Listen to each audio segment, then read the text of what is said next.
Mesdames et messieurs, bonjour et merci à vous de nous rejoindre pour cette nouvelle édition de votre journal de 15h. Voici les principaux titres.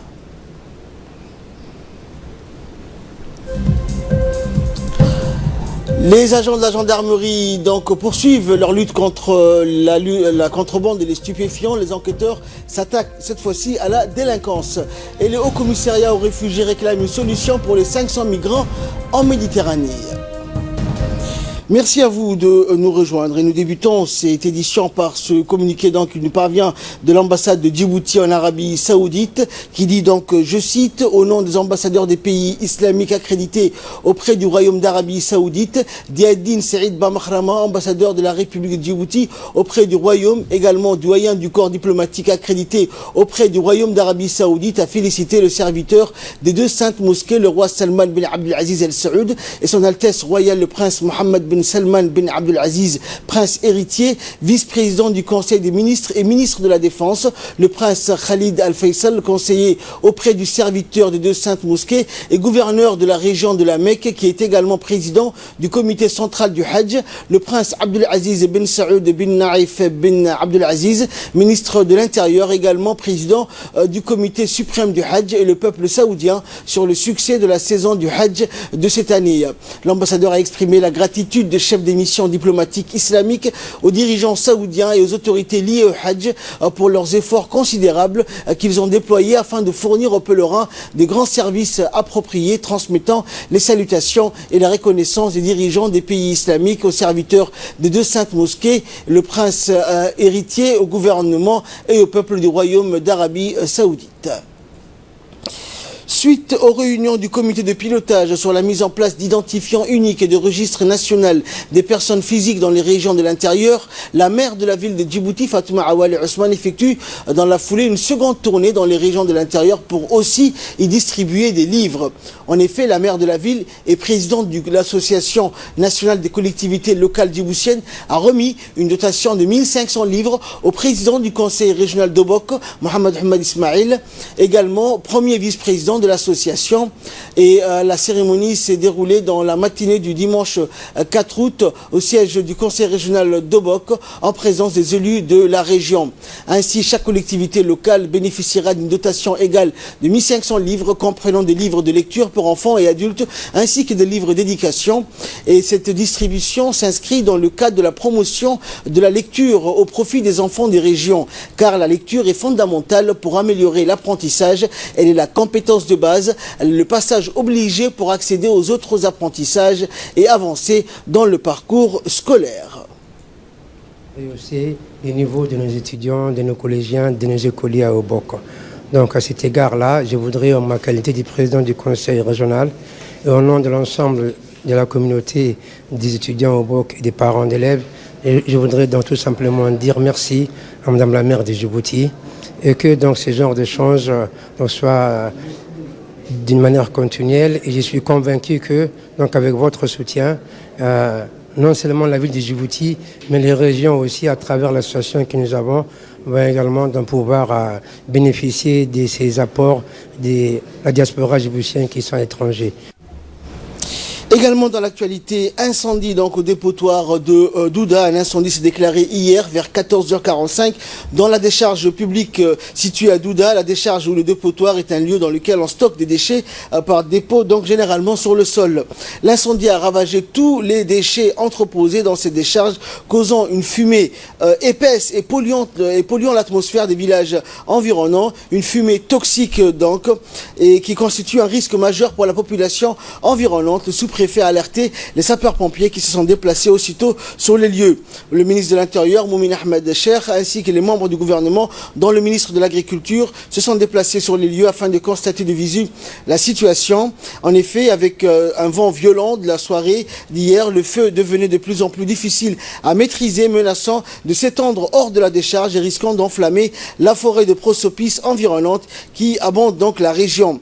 Le sous-préfet de Douda, Abdi Shahid, nous a expliqué suivait donc le déroulement de ces opérations, et ces opérations donc qui ont vu la participation des représentants des engins lourds de l'armée nationale, mais aussi des forces du pays amis tels que les Américains, les Italiens et Japonais, dont le camp militaire se situe à proximité du lieu du sinistre.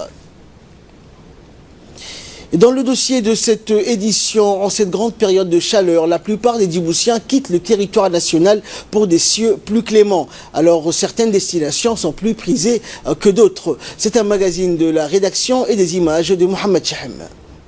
Il y a des endroits qui vous font oublier les grandes chaleurs d'été, où il fait bon vivre et où les fêtes en famille et entre amis ne peuvent se dérouler que dans des bonnes conditions.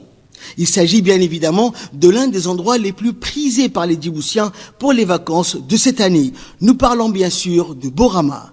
Chef-lieu de la province d'Aoudal, située au nord-ouest de la Somalie, elle se trouve à proximité de la frontière somalienne avec l'Éthiopie. Pour une superficie de 14 km², elle accueille environ 696 000 habitants.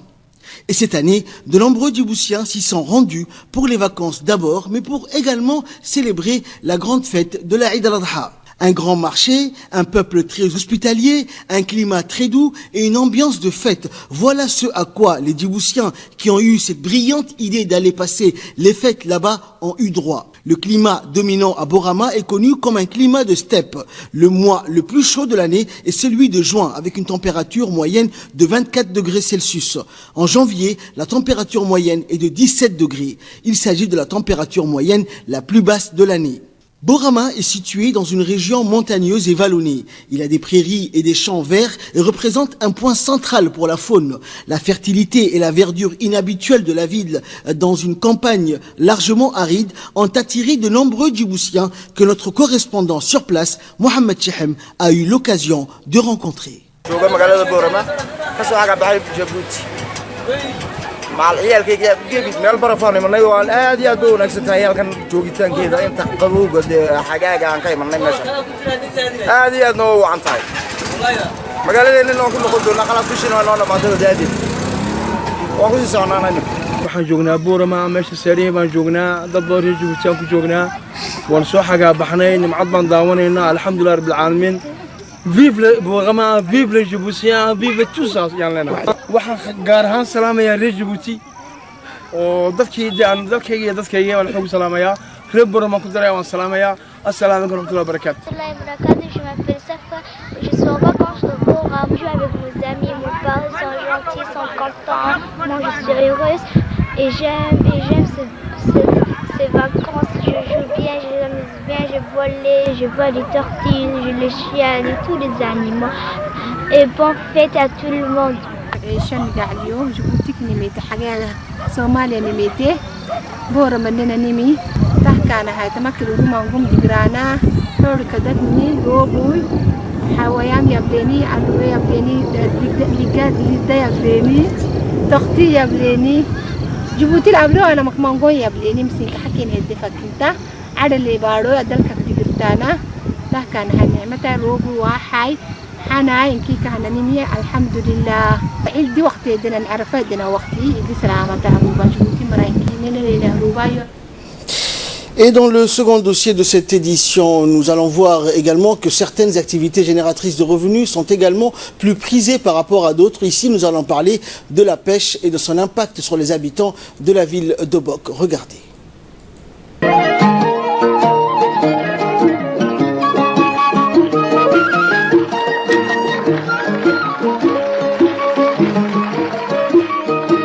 La pêche, un choix de vie important pour les Obokois. Dans la République de Djibouti, plus particulièrement dans les régions du Nord, nombre de personnes dépendent directement des pêcheries locales parce que celles-ci ont longtemps constitué un secteur attractif. La pêche pratiquée est de type artisanal, utilisant des techniques de pêche sélectives, entre autres les lignes à la main, les lignes à la traîne, les filets maillants, l'épervier pour la pêche à pied, et la pêche en plongée pour la capture des langoustes. Chaque embarcation fait travailler 3 personnes. La durée des marées est de 1 à 2 jours en fonction de la capacité de stockage en carburant et en glace pour le conditionnement du poisson.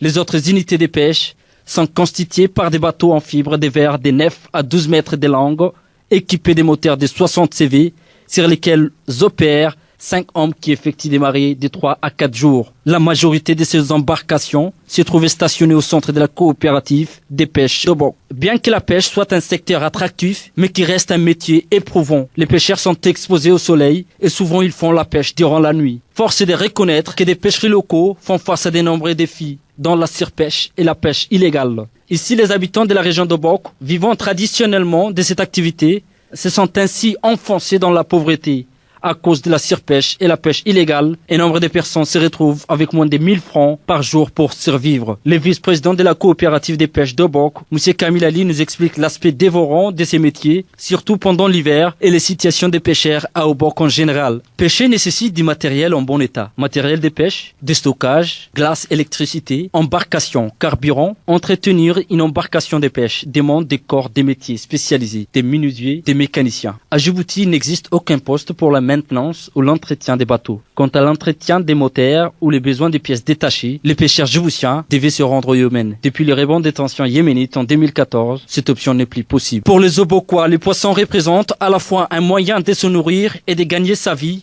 et pour certains, un moyen de subvenir aux besoins de la famille. C'est la raison pour laquelle il est crucial de protéger et de soutenir ces pêcheries locaux, ces activités de la pêche exercées par les pêcheurs locaux, qui sont des acteurs économiques dignes de ces noms. Madame Zainaba a dans son intervention parlé d'emblée des revenus des pêcheurs, qui sont selon elle peu élevés, irréguliers et dépendent aussi bien des aléas climatiques, saison des pêches, que de la volonté du pêcheur à vouloir s'aventurer en mer. Les pêcheurs ne disposent d'aucune couverture médicale, et la possibilité d'emprunter de l'argent auprès des structures étatiques ou des banques leur est inaccessible. Pourtant, les pêcheurs, faute des moyens financiers, ne peuvent maintenir leur activité rentable, a-t-elle poursuivi. Par ailleurs, nombreux Yéménites se sont installés à Djibouti, pêcheurs ou commerçants. Ils y développèrent le secteur de la pêche, qui est longtemps resté leur monopole, et les affaires au Somalie peuvent familiariser jusqu'aujourd'hui aux milieux maritimes, sauf dans les villes portières, à l'image d'Obok. Interface commerciale avec les navigateurs yéménites a toujours été davantage tournée vers les terres. Conscients des potentiels des ressources halieutiques qui regorgent les côtes d'Obok,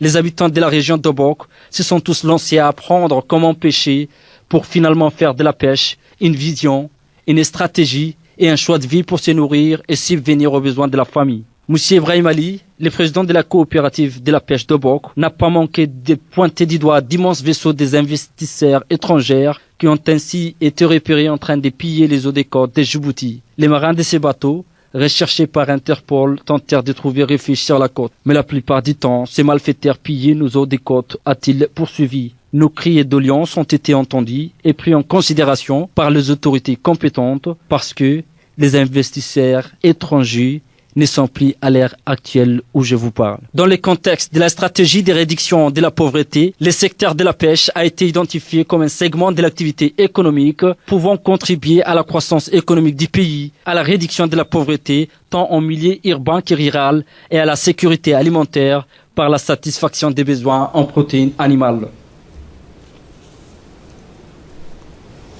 Et dans le cadre de la lutte contre la délinquance sous toutes ses formes, le 8 août dernier, donc, les gendarmes de la brigade de Cheikh Moussa ont mis fin à une longue série de vols et extorsions à main armée qui semaient la terreur dans leur circonscription.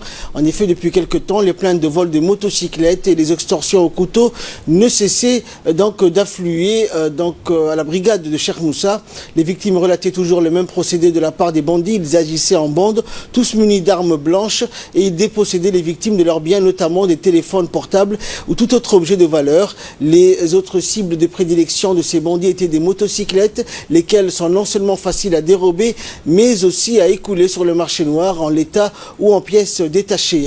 Pour mettre fin donc à cette campagne de terreur orchestrée par une bande de délinquants manifestement bien organisés, les enquêteurs de la brigade de Cheikh Moussa ont usé de tous les moyens dont ils disposaient. Pour cela, les fins limiers de la police judiciaire, de la gendarmerie ont recoupé les renseignements, mis en place des opérations de surveillance et de contact avec la population. Et pour mener à bien leur mission, les enquêteurs de la brigade de Cheikh Moussa ont pu bénéficier du renfort des moyens spéciaux de la section de recherche et de documentation. C'est ainsi qu'après des investigations minutieuses, les gendarmes de la brigade de Cheikh Moussa ont pu rétablir l'ordre dans leur circonscription avec l'arrestation de 8 individus au cours de cette vaste opération. 35 téléphones portables donc des différentes marques et 4 motocyclettes volées, dont 2 en pièces détachées, ont été saisis par les OPJ. Le chef de la bande organisée organisé et ses 7 acolytes ont été placés en garde à vue et présentés devant la justice pour répondre de leurs actes. Le haut commandement de la gendarmerie tient à rassurer la population que ces unités opérationnelles veilleront de jour comme de nuit à sa protection et à sa sécurité, et ce, sur toute l'étendue du territoire national. En nouvelles du monde à présent, le HCR réclame une solution pour les 500 migrants en Méditerranée. Le navire humanitaire de l'ONG espagnole Open Arms est toujours bloqué à moins de 50 km des côtes de l'île italienne de Lampedusa, au sud de l'Italie, et compte 151 personnes à son bord. L'organisation a demandé une évacuation urgente d'un bébé et de sa famille raison de problèmes respiratoires et attend la décision de l'Italie et de Malte qui maintiennent leurs ports fermés. En mer, depuis 12 jours, l'organisation dénonce l'abandon de l'Europe et fait état de conditions chaque jour de plus en plus difficiles. Selon le chef de mission de l'ONG Open Arms, Riccardo Gatti, il y a donc une très grande souffrance psychologique et une détresse émotionnelle évidente pour les naufragés qui en plus arrivent à bord avec leurs propres souffrances. Hier, l'Agence des Nations Unies pour les réfugiés, le HCR, a appelé le gouvernement européen à autoriser le débarquement immédiat de tous les migrants. Et en République démocratique du Congo, 2 malades d'Ebola guéris à Goma où des traitements ont fait leurs preuves. Les autorités sanitaires congolaises ont annoncé hier la guérison de 2 malades d'Ebola après 11 jours de traitement à Goma, dans l'est de la République démocratique du Congo. Une nouvelle preuve de l'efficacité des 2 molécules récemment mises en avant par une étude américaine. Lundi, les autorités sanitaires américaines qui ont cofinancé une étude sur le traitement d'Ebola ont indiqué que ces 2 médicaments ont augmenté significativement le taux de survie des patients dans le cadre d'un essai clinique en RDC qui a doublé. Ces 2 traitements sont des anticorps monoclonaux qui agissent en neutralisant la capacité du virus à affecter d'autres cellules. La RDC est touchée par une épidémie d'Ebola déclarée le 1er août 2018. Depuis juillet, 4 cas ont été enregistrés à Goma, capitale du Nord Kivu, faisant craindre une propagation de l'épidémie dans d'autres villes congolaises et dans les pays voisins. Et nous restons en Afrique du Sud notamment. Victoire judiciaire de Cyril Ramaphosa. Un tribunal de Pretoria vient de suspendre l'ordonnance de la médiatrice de la République demandant au Parlement de censurer le président sud-africain. Cela fait des semaines que Cyril Ramaphosa est dans le viseur de la médiatrice de la République, Bisisiwe Imwabane. Dans un rapport rendu public récemment, cette dernière accuse le chef de l'État sud-africain de mensonges lors de la campagne pour la présidence du Congrès national africain, l'ANC. En effet, répondant à une question de l'opposition, Madame Mwabane a expliqué que Ramaphosa aurait trompé le Parlement à propos d'une donation d'environ 32 000 € faite par un groupe industriel lors de sa campagne. De son côté, Ramaphosa avait affirmé que l'argent versé en 2017 était un paiement à son fils Andil pour un travail de consultant pour une entreprise de services impliquée dans de nombreux contrats publics suspects. Et enfin, en Russie, explosion d'une centrale radioactive jusqu'à 16 fois supérieure à la moyenne. Les niveaux de radiation ont augmenté entre 4 et 16 fois après l'accident nucléaire du 8 août dernier près de la ville de Severodvinsk, dans le nord de la Russie, selon une déclaration du service russe de météorologie relayée par l'agence de presse russe TASS. Dans un premier temps, le ministère russe de la Défense avait assuré qu'aucun produit dangereux ne s'était propagé. Les autorités locales avaient de leur côté noté un pic dans les taux de radiation. Greenpeace Russie avait avancé que des rayonnements temporairement 20 fois supérieurs à un niveau normal avaient été constatés. Cet accident s'était produit lors des tests sur un engin à propulseur. C'est tout pour ce journal. Merci de votre très aimable fidélité. Restez avec nous sur Télé Djibouti.